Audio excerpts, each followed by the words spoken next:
Assalamualaikum warahmatullahi wabarakatuh. Saya Sharifah Syailiani Asfanizah binti Hamid akan membincangkan berkaitan dengan taharah, iaitu wuduk dengan menyapu khuf. Yang pertama adalah wuduk. Wuduk dapat diartikan dari segi bahasa, ia diambil dari perkataan al-wadu'ah atau kesucian, atau juga bermaksud cantik dan berseri. Dari segi istilah, wuduk ialah nama bagi perbuatan menggunakan air pada anggota badan yang tertentu beserta dengan niat.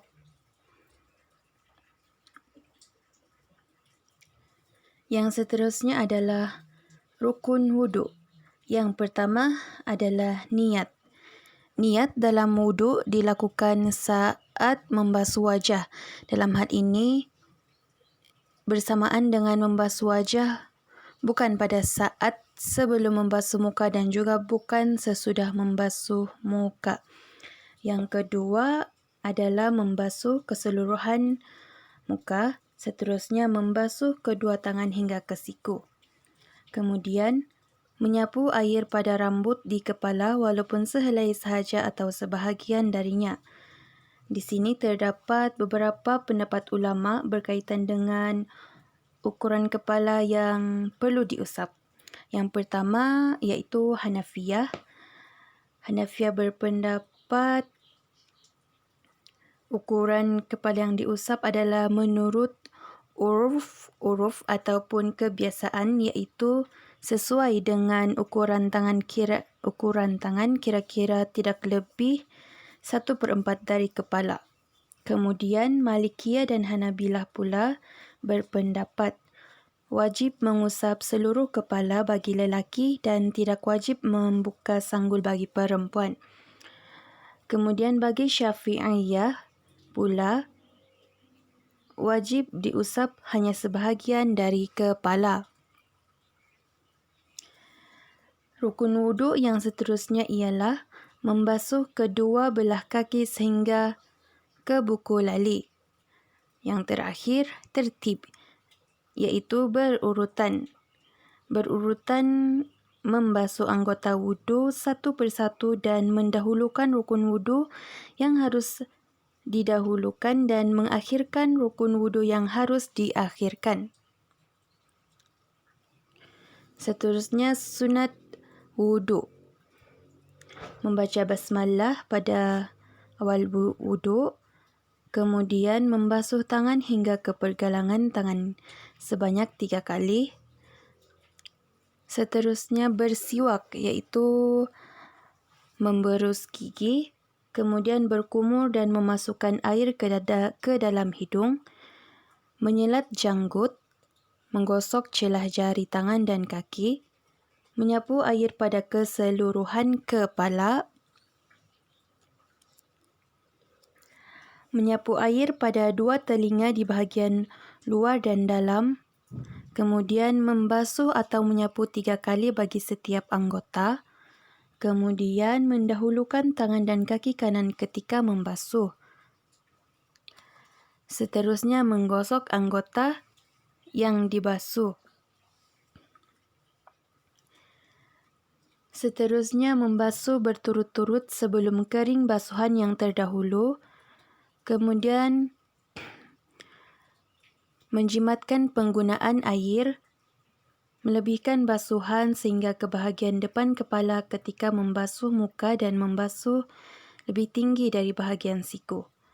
Yang terakhir ialah menghadap kiblat ketika berwuduk dan berdoa setelah berwuduk. Makruh wuduk.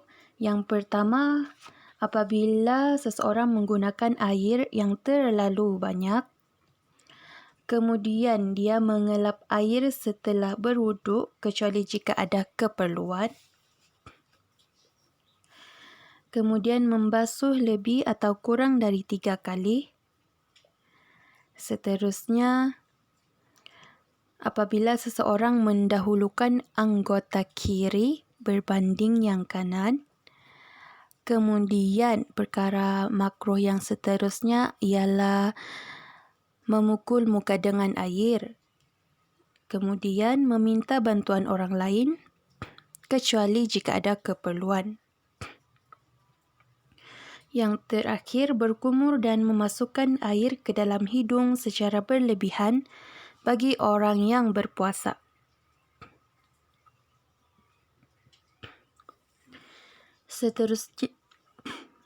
Seterusnya, perkara yang membatalkan wuduk.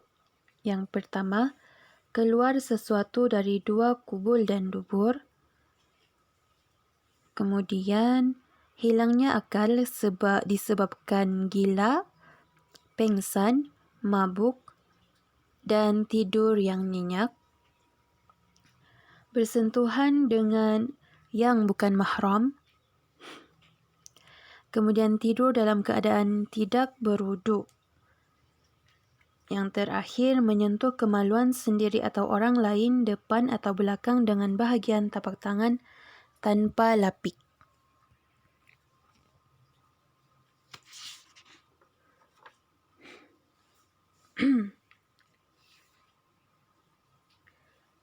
Seterusnya adalah menyapu di atas balutan luka. Bagi mereka yang memerlukan balutan disebabkan oleh luka parah atau kecederaan, perlulah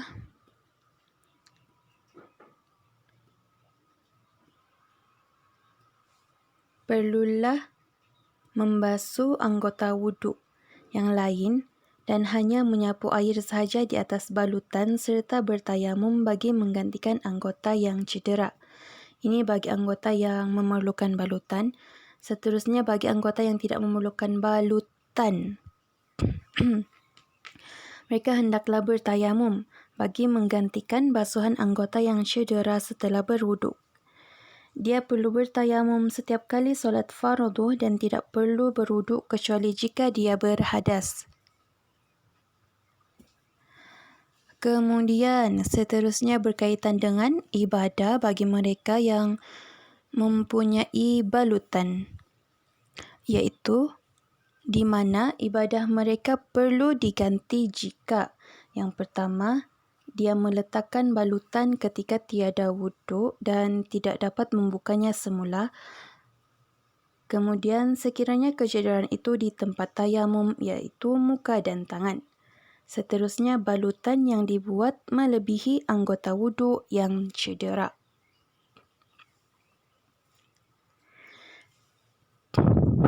Seterusnya adalah menyapu khuf. Khuf ialah sarung kaki yang menutupi kaki sehingga buku lali yang diperbuat dari kulit. Perbuatan menyapu khuf adalah salah satu perkara rukhsah keringanan, iaitu keringanan yang harus dipakai dalam semua keadaan oleh semua orang bagi menggantikan perbuatan membasuh kaki ketika berwuduk. Dalil yang menunjukkan keharusan menyapu khuf adalah berdasarkan sebuah riwayat daripada Jabir bin Abdullah radhiyallahu anhu di mana beliau berkata, maksudnya, aku pernah melihat bahawa apabila Rasulullah sallallahu alaihi wasallam selesai membuang air kecil, kemudian baginda berwuduk dan menyapu ke atas dua khuf baginda. Sahih Bukhari. Apakah syarat-syarat menyapu khuf?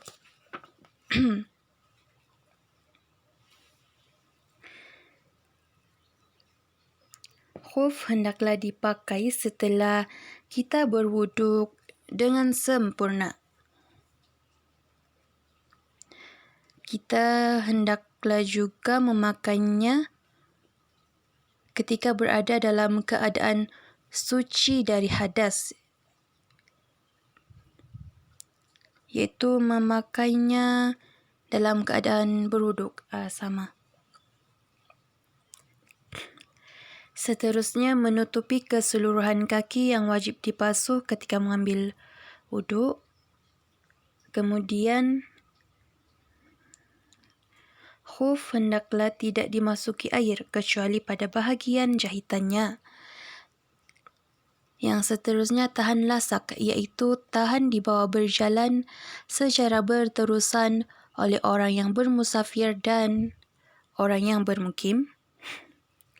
Kulit khuf juga mestilah suci, iaitu tidak harus menyapu khuf yang dibuat dari kulit babi atau anjing atau kulit binatang yang belum disamak.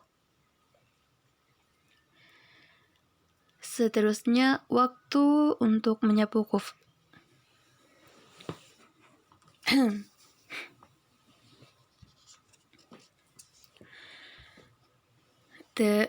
Waktu menyapu khuf ni boleh dibahagikan kepada dua, iaitu bagi orang yang bermusafir ataupun orang yang bermukim, iaitu yang berada dalam negeri dan tidak keluar bermusafir. Yang pertama adalah musafir. Waktu menyapu khuf adalah selama 3 hari 3 malam. Imam Syafi'i dan Imam Ahmad berpendapat musafir yang dimaksudkan ialah yang sampai jarak diharuskan solat qasar, iaitu 2 marhalah. Jika kurang daripada jarak tersebut, tempoh keharusan adalah sehari semalam. Seterusnya, bermukim. Waktu untuk menyapu khuf adalah sehari semalam. Seterusnya, bilakah bermulanya tempoh untuk menyapu khuf tersebut? Masanya dikira dari hadas pertama setelah memakainya. Contohnya selepas kita mengambil wuduk untuk solat subuh, kita pun memakai khuf. Kemudian, pada pukul 7 pagi, wuduk kita terbatal, yang mana maksudnya kita telah berhadas.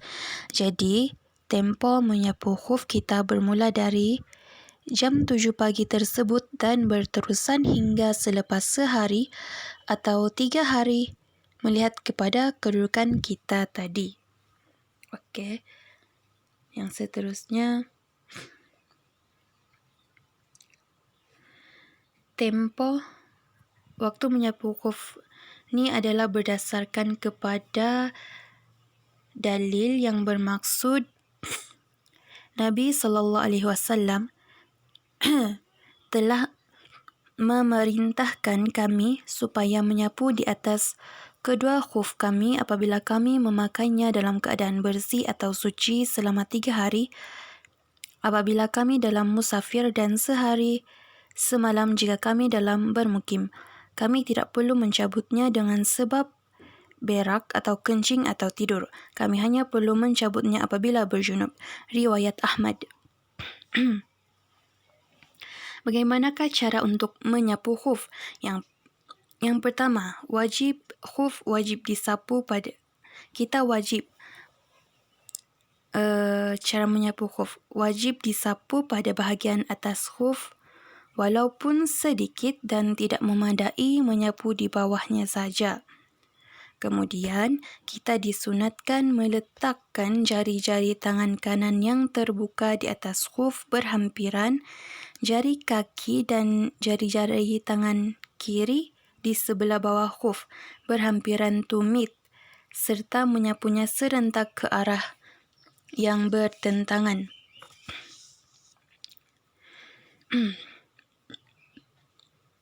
Cara menyapu khuf yang sempurna mengikut mazhab Imam Syafi'i, yang pertama adalah dengan membasahkan kedua tapak tangan dan jari-jarinya dengan air.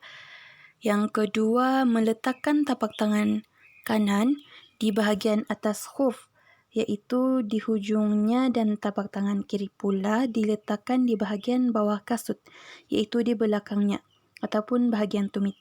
Yang terakhir adalah dengan menarik tangan kanan di sepanjang bahagian atas khuf hingga ke betis dan tolak tapak kiri di sepanjang bahagian bawah khuf hingga ke hujung jari. Itu mengikut mazhab Imam Syafi'i, sama juga dengan yang tadi yang disunatkan meletak jari-jari tangan kanan yang terbuka di atas khuf berhampiran jari kaki dan jari-jari tangan kiri di sebelah bawah khuf berhampiran tumit serta menyapunya serentak ke arah bertentangan. Sama. Penjelasan yang sama. Kemudian perkara yang membatalkan sapuan khuf. Yang pertama, tertanggal salah satu atau keduanya sekalipun tempoh menyapu khuf itu masih ada. Yang seterusnya, apabila tamat tempoh sapuan maka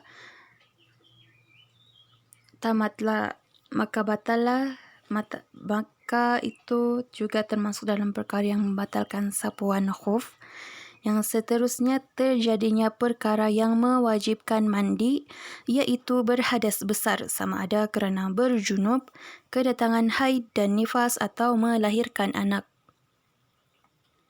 Okey, itu saja. Sekian. Assalamualaikum warahmatullahi wabarakatuh.